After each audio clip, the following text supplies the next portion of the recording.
Hello everybody, I'm a professional boxer out of Brownsville, Texas. So I'm going to be explaining a couple recovery methods that I go through, throughout camp, even outside of camp. A lot of you guys chose recovery. And again, these are recovery methods that work for me. These are methods that I've been, doing for years. When I started my amateur career, when I started my professional career, I had to really recover as hard as I trained. Speaking to my athletes out there, athletes in general, you have to recover as hard as you train. So recovery method number one, not a lot of people like doing these. They help out a lot. It's definitely mentally challenging, but number one is ice baths. I love ice baths. I get in the ice bath and I treat it like if it's a hot tub, but because I know what it's gonna do for my body, I usually get about 50 pounds of ice, 60 pounds of ice, and I'll usually fill up the tub with cold water already. Ice baths are not a favorite. They're not an athlete favorite. It is so uncomfortable. It is so painful at first. You have to be very mentally strong in order to do these. You get in the tub, 50 to 60 pounds of ice. It's going to be numb. It's going to hurt. It's going to be very painful, very uncomfortable, but no matter what, you have to stay in there. You have to stay in there for a good 10 to 12 minutes. So ice bath, when I want to perform just as good the next day, I'm always going to ice baths. It speeds up the recovery. The first 2 minutes are the worst. Your body's, going through these rapid temperature change. You're breathing really heavily. What I like to do is I like to control my breathing into my nose, out through my mouth, and just think about what the result is going to be like. Think about that you're going to feel really good. You're going to perform really good, all the way up to my neck. You stay in there, practice your breaths. If you can mentally get through that, you can mentally get through a lot of things. So number one, ice baths. I love it. Number two, big favorite of mine as well, I love cupping therapy. Whether I'm in Brownsville, whether I'm in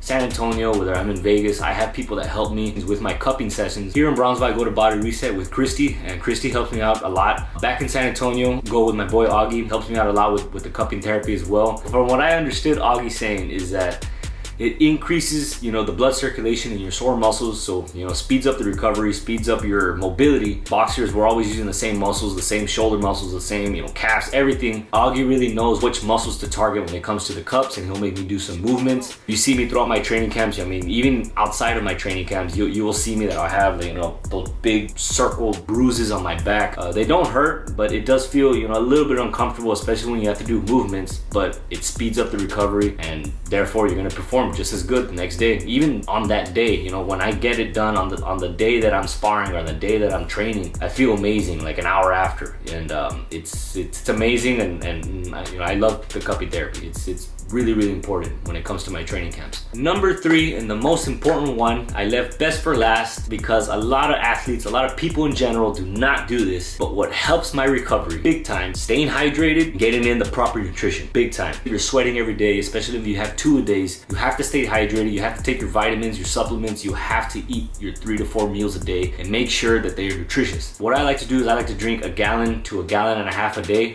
just of water though. I'll have fruits, I'll have vegetables, I'll have my meals, I have my protein, my carbs. I can do a separate video on what I eat, what my fuel is for sparring days, for strength and conditioning days, in the morning, lunch and dinner. What you feed your body and the fuel that you put into your body is very important, very crucial when it comes to wanting to perform just as good the next day. And I've experienced where I've had fatigue, where I've felt weak, where I didn't have enough sodium, so I'm cramping. I didn't have enough liquid, so I'm there dehydrated, feeling dizzy. Especially in this heat, you want to be hydrated. It's very important, especially if you have to cut weight, just like in boxing, MMA, wrestling. It's very crucial to stay hydrated, because the last thing you want to do is to go into a fight, go into a match, go into anything dehydrated. Serious damage could be caused, and you don't want that. You're also thinking about after my career. After my career, I still want to be healthy. I still want to continue with my recovery methods, continue with my yoga, continue stretching. I'm a strong believer of recovery. If you want to do just as good the next day, I always tell everybody to recover as hard as you train. Especially, with the younger fighters, the younger athletes, they tend to not stay hydrated. They tend to just skip the water, go straight to a Coke, the water, go straight to a Gatorade. Number one key component is water. You need that H2O. You need water to stay hydrated, to perform better. And I highly recommend every athlete to drink at least 1 gallon of water a day. You gotta stay hydrated. You gotta have your proper nutrition. And these are my top 3 things that I like to do during camp, outside of camp, just in general, to recover my body, to recover my mind from all the beatings that I've been doing to my body, to my mind. If you guys have any other topics that you would like for me to cover, y'all go ahead and comment down below. Appreciate you guys so much for all the support, and God bless each and every one of you. Thank you.